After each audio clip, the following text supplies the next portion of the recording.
You ready? Yeah. Okay. Rock, man. Born ready.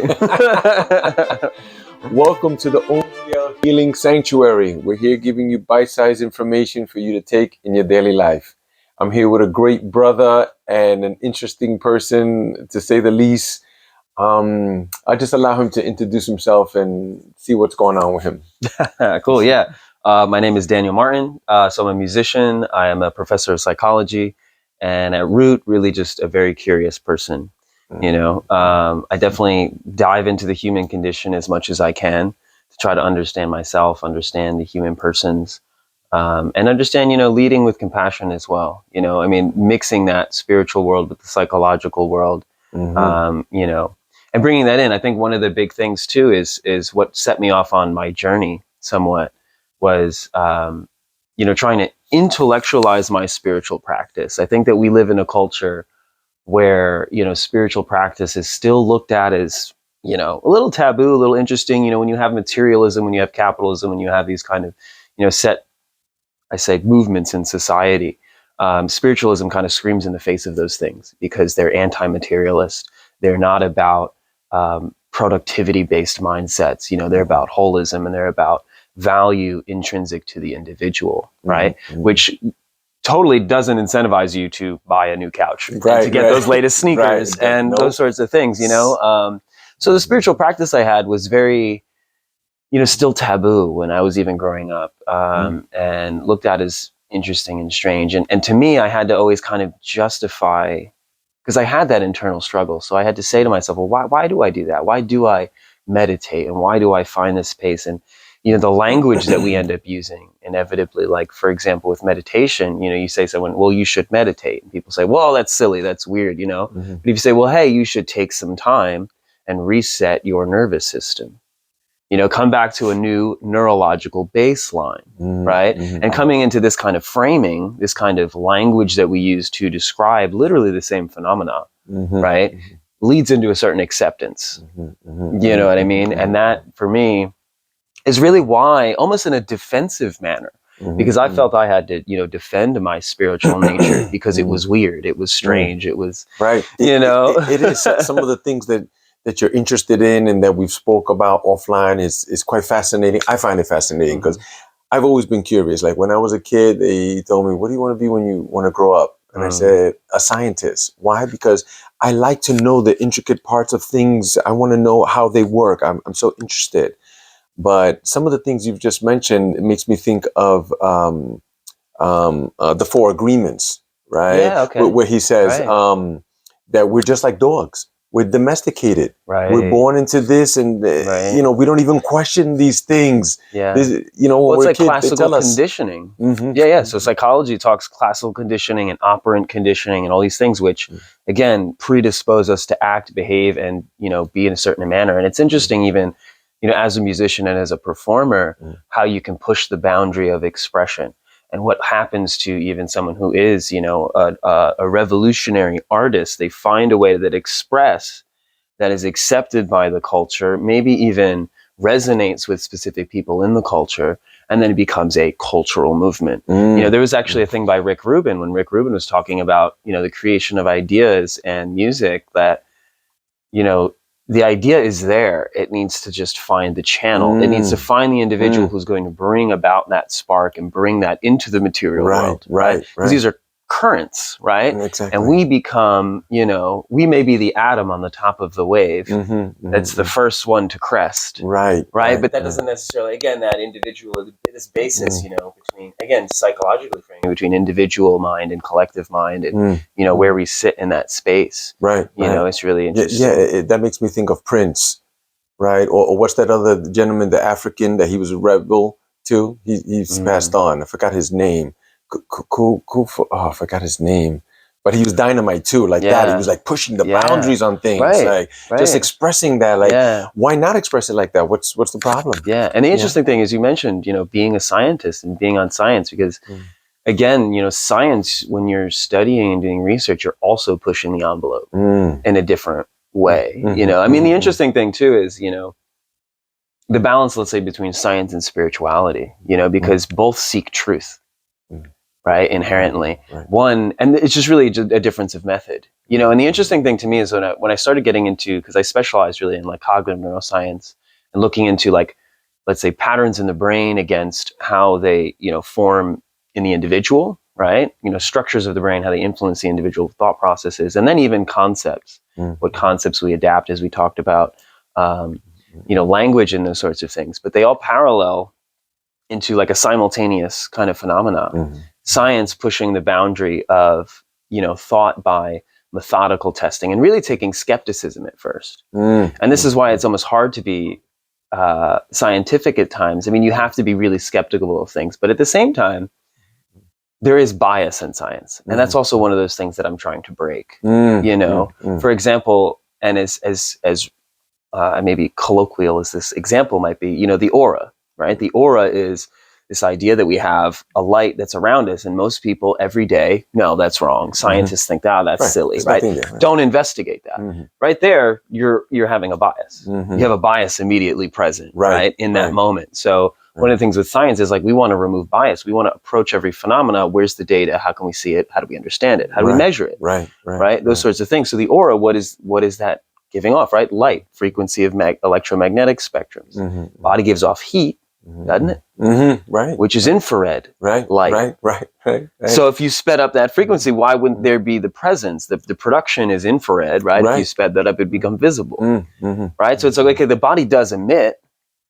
You know, if you put us in, what do you call that? The heat photography, right? You'd see, you know, things coming off of us constantly. And I've seen this too. There's some sort of camera now that people are coming and getting the aura read. And Correllian photography. Yes, measured by a Russian scientist, actually, at first found. Amazing. So it's that specific spectrum, right, where we can, again, manipulate. And that's the interesting thing, too. It's like the eye is a tool, right? But it's not as, you know, when we make something like a camera, which mimics the eye, it's mechanical. So we can change the lens. We can change the parameters. We can't do that with our own, you know, maybe in deep meditation. Right.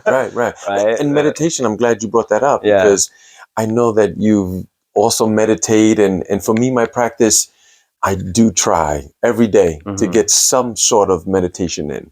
And I notice that my day is totally different. Like I'll look back at something and go, why am I so happy? Like, why is everything go? I meditated this morning. And then when I don't do it, I go, oh, something. It's that thing, that phenomenon that's sitting in the background. We know it's there. We can't put our finger on it.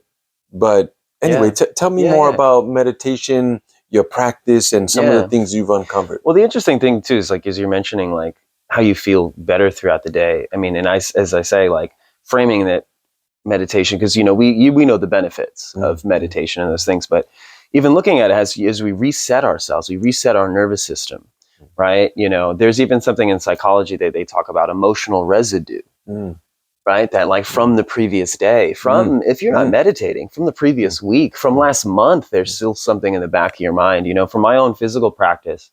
And it's a little ironic because it's like when I sit down and meditate, it's almost a rare occurrence because I've been meditating for, I guess, 16, 17 years at this point. For me, it's about mindfulness because once you meditate, you know, they have that proverb that everything is meditation.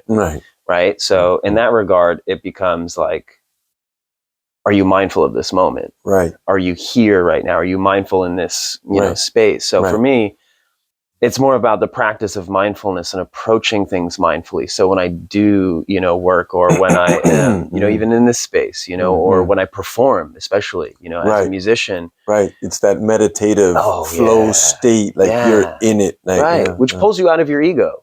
You know what I mean? Because in ego, you know, if I was a performer, and music is a huge space for ego, you know, the music industry is just this big, you know. All eyes on me. It's me. Right, exactly. So, you know, to kind of pull away from that, it almost kind of takes the pressure off of you as an individual as well. You know, the ego wants to hold all of this and say, this is me, and this is what I am, and I'm presenting it, and I'm pushing it, which leads into perfectionism, which leads into being hypercritical, you know, and all of these other confounds that kind of come with that.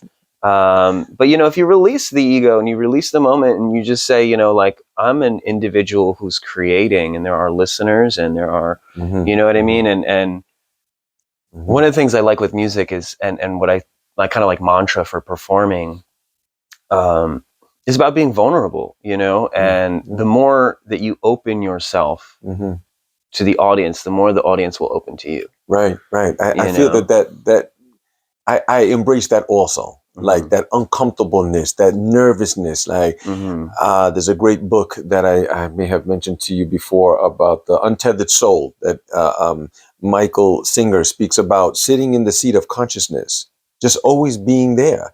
Like this is what it feels to be nervous. This is what it feels to be anxious, upset, or egotistical, or shame, guilt, and just be the observer in that. Yeah. So some years ago, we used to go to this Zen Buddhist monastery place that we would do silent retreats. Right. So silence is like, oof, it's powerful. 3 days or 4 days we did. We came back here, came in through Times Square, got off the bus. And it was like the sounds, the smells, the people sitting in the street. Like it was just crazy. Wow. But what I want to tell you is that it was always in those meditation halls, sitting there for long periods of time and just observing the mind. Yeah. Like, wow, you get to see who you are. Like, why are those thoughts coming up? And it's just super powerful. Yeah, it's an interesting balance too. I mean, living in modern life and trying to really foster ancient practices of like soul development. You know what I mean? Right. The interesting thing is for me, when I do sit down and meditate, ironically, I'll have like a little notepad next to me because I'll sit down and I'll get into my space. And it's like, oh yeah, I was supposed to do that this morning. Right. I sit longer. Oh wait, I was supposed to call that person 3 days ago. And it's funny because the longer that I sit, it actually is kind of what I'll call like a temporal expansion, where like if I sit long enough, things like I was supposed to do 3 months ago start coming out. And the more that I sit, the more that expansion grows. And that's beautiful. The irony with what I find with meditation, and again, this is kind of using spiritual practice for a means to an end, which is not what we should do, and it's not the approach we should have, right? You want to do meditation, because if you look at, meditation as like, oh, I'm going to get more enlightened. Right. That's selfish desire. Yeah. Right. And you're far from it there. Yeah. That's not the goal. Should sit for the sake of, sitting. The byproduct is, hey, I'm enlightened or something like that. Yeah. You did speak about living that mindful life too. And I'm thinking about the Zen Buddhist temple that we would go into, me and my wife. You did everything mindfully, and they taught us that. Right. So in that silence, like we worked the yard. We worked the house, we cleaned, like I was cleaning the floor on my knees, but they are Japanese, Zen Buddhism. So they're like soldiers, bro. You know what I'm saying? But wow, regimented. What a beautiful practice. Like, oh my goodness, bro. Like just do your thing. You're here. You're not over there. Like, oh, I got to go wash the clothes. Or, when I see this guy next week, no, none of that matters, so. And another thing they also taught us too was the counting, right? Because our mind just drifts so much. So one of the practices they have is when you breathe in and breathe out is 1. And you breathe in and breathe out, that's 2. And you get to 10 and then you start again. Right. Oh man, I did that for years, counting, bro. Yeah, I still do it too. Well, it's also, they talk about occupying, in Zen Buddhism, they talk about occupying the monkey mind, right? So you give a task for just kind of occupy the computing part of your brain so that you don't start doing it elsewhere, because really the thing is too is like we get, we have attachment, right? And with, again, Buddhism, desire is the root of suffering. We become attached to things, we desire things, right? And those things then bring us out, bring the mind intrinsically away, and we start to externally focus. I need this things. Leads into drive states, then leads us away from centeredness, right? Allegedly. But there's those cycles, and the funny thing is that, and you're meditating, again, when I first sit down, it's like little things throughout the day. It's like, but then again, it expands. And it's funny, just these cycles and these loops. And then, again, modern life, you start thinking about, the relationship you had, and you start thinking about, I got to get my car payment, and oh my God, Right. And these cycles, which ironically are, and again, fostering mindfulness with it. It's like, I think about that person every 4 days, or it's like, oh, I'm constantly obsessing about, this. And really, again, it's like, well, every 20 minutes, This comes in my mind. And, when you sit for that amount of time, 3 days, you start to feel those patterns, analyze those patterns. And again, I kind of call them like temporal loops. You know what I mean? It's like, I thought about that thing.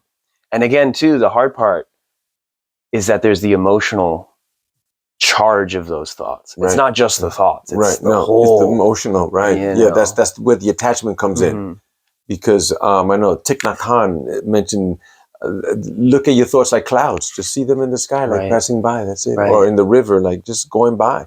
That's how we should be. But instead, we get emotionally charged by it, and we're like, oh, he's not going to talk to me like that. Or when I see that guy, I'm going to, there's that, I don't remember where it came from, but there's that saying that says toiling with your blood, right? And I think it comes down to this idea that, when you, let's say, think about that person who aggravates you, all of a sudden you're releasing. And first of all, this is some of the stuff that I teach in the workshops that I do. It's like about this holistic integration. The thought occurs, right? Which is an electrical phenomenon, which goes to the master gland, right? Or the third eye, or the ajna, or the hypothalamus, the pituitary gland, which converts that into a chemical signal, which goes into modulate other endocrine organs, hormones, right? The release of adrenaline occurs, right? The release of stress hormones, cortisol, that we're all familiar with, right? Now, all of a sudden, your blood chemistry has changed, right? Which then is going to influence further thoughts, like the butterfly effect that you do to yourself because you made yourself aggravated, let's say that morning, or because you meditated that morning. The butterfly effect of the physiochemistry, I am now in a more relaxed space. So even when someone does come out with aggression, I'm already in this space, right? I'm not going to reflect back. I'm not going to fight them. I'm not going to do the fire with fire. Somebody comes out with you fire and you say, hey man, I see where you're coming from. I see why that would make you upset. And you come in as water. Right. And then people are like, oh, yeah. Well, why are you, can't get to this you kind of, what we call squash it. Exactly. But you mentioned those workshops. Yeah. Tell me more about that. Because I know that you were doing some of those things before. I looked at them and fascinating stuff. And tell me more about it, how it can help me during the day and my life. Yeah. So, what I do is I basically merge psychology, neuroscience, and Eastern practice or ancient practices. Kind of like the mantra of what I am as a spiritual person. And again, understanding these practices intellectually, which kind of allows you to, dive into it. Because some people sit there and they say, well, I can't meditate, right? I don't know how to meditate. And, again, we can approach that psychologically. We can approach that chemistry-wise. We can approach that neurologically, right? But, again, reframing it, saying, well, let's reset your nervous system. Right? People can intrinsically just go into your breathing, reset your nervous system, relax. Because, when you meditate, there's no wrong way to meditate. You're doing, it's a practice of, we get so caught up with doing it right that we forget about the state of being, right? Which is really what meditation is. So understanding those things, breaking down spiritual practice from a psychological frame, because the mind in it itself is a maze. You know what I mean? And in modern times, again, we have all these concepts, these associations, these assumptions that we make about things, and breaking those down in order to kind of get us back to this intrinsic, holistic understanding of the self, right? The firing of a neuron, the thought in your brain, the release of adrenaline are all one process, right? But we've disintegrated them the way that science is made inherently. Science is divisive, or what we call reductionist. Right? So compartmentalizing. Right, exactly. So you ask a chemist what a neuron is, and he's going to say, well, it's the exchange of potassium and sodium, which creates an ionic electrical discharge, which then influxes calcium, which releases a neurotransmitter, which does this. Then the biologist will come in. Well, when that neurotransmitter gets released, it activates the G protein. That G protein then sends a signal that changes the DNA in the nucleus. Right? And now all of a sudden, but these are, again, all one simultaneous process. But now the chemist, the biologist, the neuroscientist, the psychologist, the spiritualist will all look at that same phenomena and call it different things. So this idea of holistic integration is really where I'm at with taking these science, the integrative sciences, biochemistry, biophysics, psychoneuroendocrinology. I love that. And bringing them, really making them more digestible and understandable. Psycho, the mind, neuro, the brain, endocrinology, the hormone, as we just talked about. From mind to hormone, so from mind or concept, thought, to the brain, where it happens, and then into the body, right? And embodying those things. So how about the workshops? Tell me a little bit more about What does it entail? So the workshop series that I do, you can look it up at selfperpetual.com. You can find me on Instagram at selfperpetual and stuff. It's a 12 workshop series. So it's 12 weeks. It's one workshop a week, right? Kind of like a college course. Again, I do teach at a university, so I kind of treat it like that. It's about an hour to 2 hours workshop, and each one breaks down a different facet. It's really broken into 3 different parts. It's 12 weeks, right? So the first 4 are more the body focus. I talk about metabolism. I talk about breath work. I talk about a lot of physical integration, understanding associations, the layers of associations in the mind. And then as those workshops progress, they get more and more psychological based. How do I identify my cognitive biases, right? Where am I twisting this the wrong way? How am I making that pattern? Understanding our emotional intelligence, how to approach relationships and things like that. Psychologically speaking, then it goes, again, further into the neuroscience, further into the spiritual integration, where we then start to get into the yogic sciences, talk about the chakra systems, energy meridian systems, right, which is the acupuncture, Chinese-based medicine stuff. Eventually going into the integration of biophysics and understanding our relationship with Mother Gaia, as a spiritualist would say, as the electrical propagation of the brain, interfacing with telluric current, which is actually a voltage which moves around the earth, right, on the surface of the earth, which visibly moves and can be measured, as well as many people are aware the Schumann resonances, right, which is an electromagnetic resonance in the ionosphere of the earth, right? So there's different layers of integration. If we start to understand that, well, wow, I'm a bioelectric being, right? How we define ourselves, again, based off of these systems and concepts of understanding given to us by science, or really depending on our perspective frame, right? So the workshops basically go into this, and it's a very, very involved process. It's kind of like a very big. It's really the head honcho, right. of what I offer. It's great. It's great, and it's coming around probably end of January 2024 will be. That's great. That's probably great. starting it again, but yeah, it's a 12 workshop series, so it's a rotating thing, and it's. That's beautiful. I know you've yet to show up in our men's Zoom call. Yes, right? We tried a couple of times. Yeah, but I know you're busy. It's beautiful, and I have made that joke about you before, that you do this, that, and I'm trying to find out what you don't do. And I also find you cool. very generous with your time too. You've come and volunteered with us. We worked the land and things like that. Yeah. You know, like the power behind that, and also the simplicity of like, hey, I'm here for you. It's my time. Yeah, man. I mean, at the end of the day, too, it's a human thing. We get caught up in these modern systems. We get caught up in, is it worth it for me? Or is it? He's not paying me. I'm not going over there. Right. Exactly. Even music, to me, same approach. You know what I mean? Again, people can, put music in an ego frame and like, I want to perform. And, I just ran an open mic last night. We had 30 people perform within almost a 3-hour span. So we were just popping up performers and making, not making it about me, but making it about community and culture and art and I see exchange. That about you. You're heavy into that, which is beautiful, man. Because I've even had some people here at Omziel, we need help, right?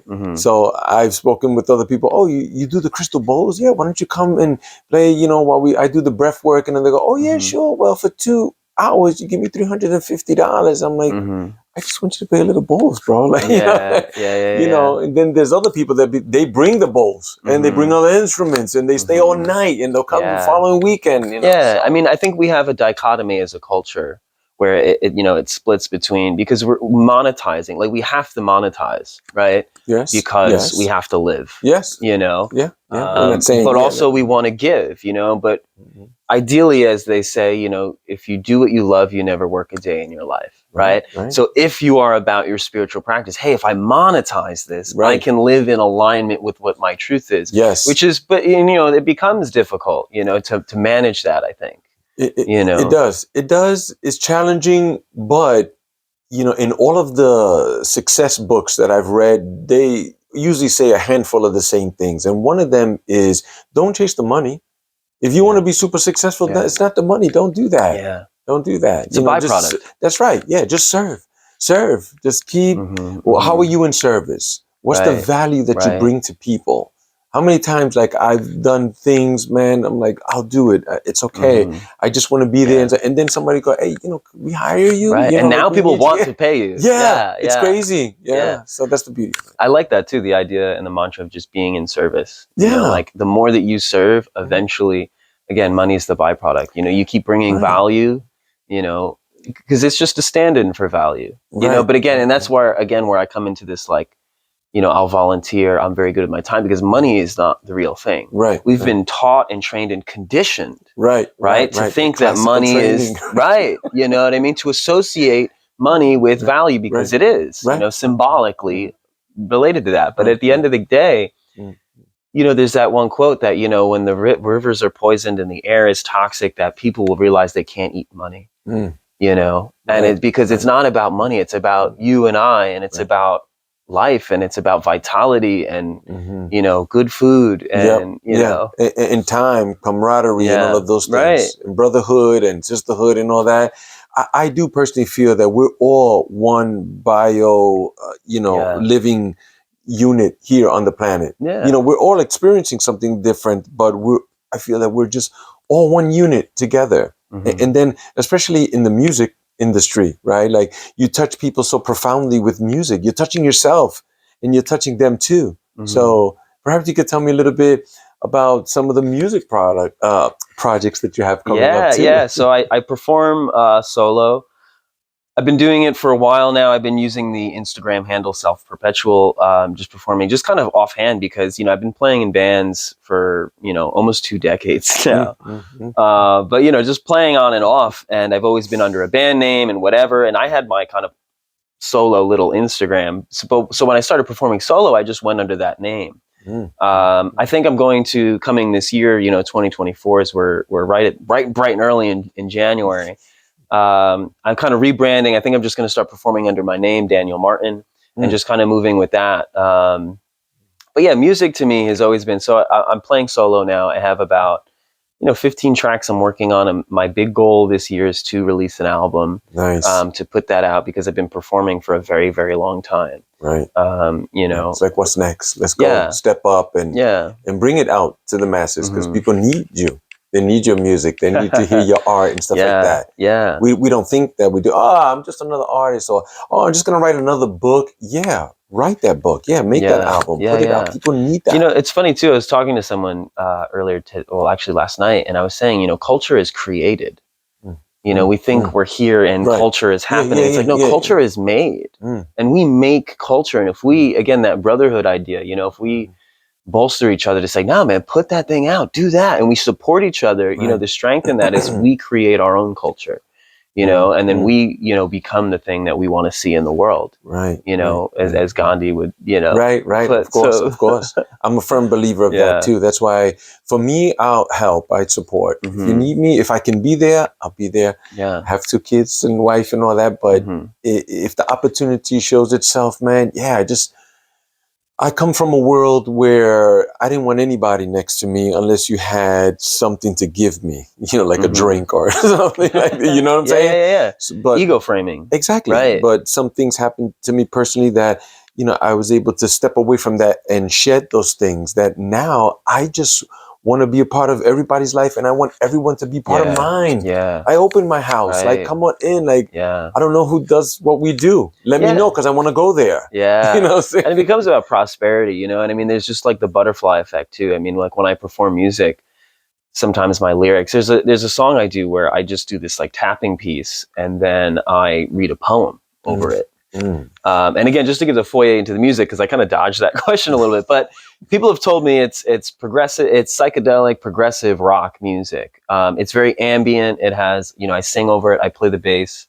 I use a loop pedal when I play the bass. So I will play a bass line, loop it, which is just lets it play continuously. Then I can play on top of it. I use effects. I do solos. I do all sorts of crazy things as you've seen. I know, it's so beautiful. Yeah, but there's one tune that I do where I do this tapping piece and I loop that and then I like read a poem, you know, over it. And it becomes this kind of, my goal is to kind of shock people at least 3 times. I have that's kind of my clean version of what I say, but I want people to say what the at least 3 times during my set. So if they see me play a bass and I loop something and I put distortion on and I start shredding it like a guitar, people are like, what? Yeah, right. And then the second thing would be like looping something, throwing the bass behind my back, pulling out a poem. What is that? So I think, again, we talk about pushing the boundaries of expression. What is, a performance, right? People see, oh, this guy's a rock guy, so he's going to go on stage and he's going to, people put you in a box for making assumptions. And again, my idea is always to break convention because we don't really know. And I think part of the human hubris or our, arrogance is to think that we know things. We think we know everything, right? So it's like, oh, that guy's going to go up there and he's going to do this and that's what's going to happen. It's like, no, and breaking a bond in that little arena almost kind of leaves the door to be open, like, well, hey, I don't know what's going to happen in this set. Right. And it translates to, I don't know what's going to happen tomorrow. And I don't know what's going to happen the next year, and I think breaking those bounds is the first step of maybe getting out of your own way, as they say. That's true. And then people sit up and take notice too, like they pay attention. Because usually it's just, oh, another set, I know what's going to happen. They're like, what, hey, something happened here? What? This guy's reading a poem now? Yeah. Hold on. That's a good poem. Hold on, Yeah, I definitely try to take a good sonic approach when I play music too, because tonality, to me, and not to nerd out about it too much, but when you play a chord, for example, when I strum something, there's a relationship between the notes that are in that chord, and there's a geometry to that. So for example, the standard fifth, if we go do as one, do, re, mi, fa, so, do, so, that relationship is at exactly 2 to 3. So do, the root note, will vibrate twice as the fifth of that scale vibrates 3 times. It's a perfect 2 to 3 ratio. Perfect 2 to 3 geometry that our ear, for some reason, finds pleasant. Right? So there's a geometry behind, what literally ignites the nervous system. When something sounds good to you and it feels like, you're igniting, again, this physiochemistry. So for me, it's just wild to think about the physics of you're creating a pressure wave, which is what sound is, in specific relationships geometrically with the vibrations that elicit a response in a biological nervous system. You know what I mean? So they move like that biologically. Yeah. So I take that approach, and for example, a lot of times when I open a set, I will do these swells, and I think I did that the last one where these whopping, and it feels. And the interesting thing is, as those intervals change, right, there's patterns within the notes. It gives you these different feelings, and it, and again, sonically approaching it, it just becomes like the breath. This, that's beautiful. I love that. And you bring people and you facilitate people into a state of being through sound. Okay. And I bring that approach a lot to the way that I play music, the way that I write music. Right. We seen it the last time that you came and you performed here at the Rising. In comparison to the other times you've come, I was like, wow, this is evolving, man. And I appreciate that. Yeah, you just, for me, I'm touched, and lots of people are like, yeah, man, where is he? What's he doing? And I'm like, this guy, I don't know. I am accessible. So we have your Instagram. And are you still doing the podcast? The podcast is on pause right now, but I am going to, revive it again. So the podcast, The Conscious Endeavor. The Conscious Endeavor. Yeah, which is super on the cool. show. So that's on YouTube. Amazing. If you could subscribe to that, super blessed. I'm trying to push that and make that thing. But, Conscious Conversations, you've been on the show. Right. People who I have met at your event. Gary, who's been on the show, who's a facilitator up in upstate New York. So again, the butterfly effect of you doing an event, me meeting this guy, he came on the show. But the Conscious Endeavor is just about that exploration of self. And these sorts of conversations, so I do want to get back in that. That's good. The workshops are at selfperpetual.com. So you can check that out. You can find my Instagram, also my music, and everything at self-perpetual on Instagram. And my link tree's there with all the many hats that I wear. Great. Exactly. Yeah. Well, you inspire me, brother. Yeah. So that's Likewise. why I wanted you to come and for us to be together. And I just love being around people in general, and especially people who are really out there, really go-getting it and pushing the envelope and getting that mindset. Like, what are we doing? Oh, are we doing something here? We're not doing nothing? I'm going to do something, something like that. Yeah, I like that too. And I almost want to wrap it with the idea. There's a lyric by Maynard James Keenan, player of Tool, one of my favorite bands growing up. He says, "Push the envelope, watch it bend." Nice. Which is very metal, isn't it? Oh, nice. I love that. So we'll leave it at that. Yeah. That's beautiful. That's beautiful. Thank you Very so cool. much, brother. Thank you for having me. Every time, of Yeah, course. Man. Yeah, thank you. All right, guys, tune in for the next one. Peace and love.